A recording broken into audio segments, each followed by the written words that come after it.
Mainoties cilvēces izpratnē par dabu, apkārtējo vidi un sevi kā vērtību, aizvien vairāk novērtējam tās iespējas, kas dziedē mūsu prātu, dvēseli un ķermeni bez agresīvas iejaukšanās. Latvijā jauna, bet pasaulē sevi pierādījusi ir vibroakustikas terapija. Veikt 4 dziļas elpas, iztēlojoties, kā gaiss piepilda visu jūsu ķermeni līdz pat kāju pirkstu galiem. Un 4 lēnas izelpas. Un izelpojot, iztēlojoties, kā visas jūsu rūpes un raizes aizlido līdz jūsu izelpai.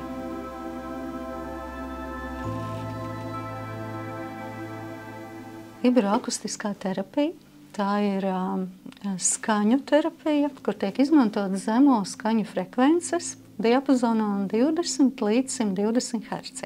Organismam ir savas vibrācijas, un ārējā skaņa, kurai ir savas arī vibrācijas, var pielāgoties organisma vibrācijām. Tad, kad organisms ir vesels, ka viņš nav stresā, viņam ir līdzsvarā šī viņa bioloģiskā rezonanses sistēma. Tikko organisms saslimst vai viņam ir milzīgs stress, šis līdzsvars šajā bioloģiskajā rezonanses sistēmā organismā tiek izjaukts. Un tā ideja ir, ka palīdzot ar zemo skaņu frekvencēm sinhronizēties, mēs atgriežam atpakaļ organismu viņa dabīgajā, normālajā rezonanses sistēmā.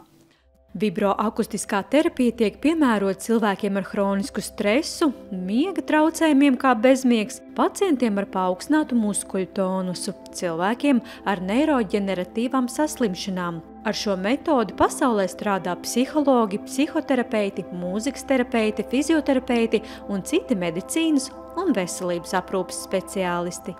Ja uzlabojas asins cirkulācija, uzlabojoties asins cirkulācijai, arī tā kā skaidrāka domāšana ir. Ja?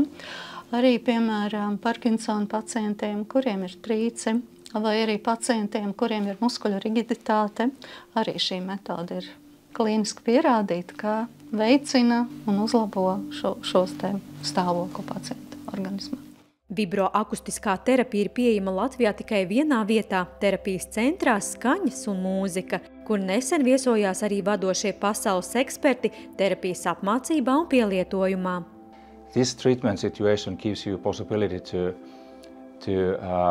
see the person as whole and you can operate with both physical realm and also psychological realm. That it can be applied for physical needs and mental health needs very flexibly. Kā norāda eksperts strādājot Somijā, kā psihoterapeits un mūzikas terapeits, ir novērojis virkni uzlabojumu dažādu segmentu pacientiem, izmantojot vibroakustisko terapiju. Vibroakustikas terapijas efektivitāte tiek pētīta arī zinātnes centrā. And some of these people, they may have already diagnosed problems, so that there are some known problem.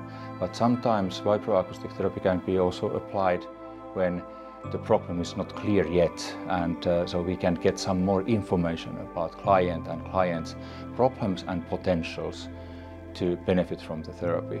Vadot apmācības, eksperts norāda, ka terapijas centrā Skaņas un mūzikas speciālisti ir augsta līmeņa profesionāļi, kas spēj uzrādīt tikpat labus rezultātus kā valstīs, kur šī terapijas metode tiek pielietota ilgstoši.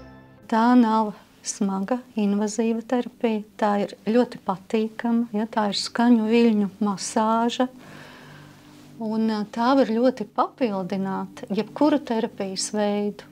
Ja, un pievienotā vērtības lielākā, es domāju, ikvienam Latvijas cilvēkam mūsdienu apstākļos ir šī te dziļā relaksācija. Ja? Tā ir reāla metode, kas ir tendēta uz dziļas relaksācijas sasniegšanu. Viņa palīdz iedarbināt organismam savu pašregulācijas un pašdziedināšanas sistēmu.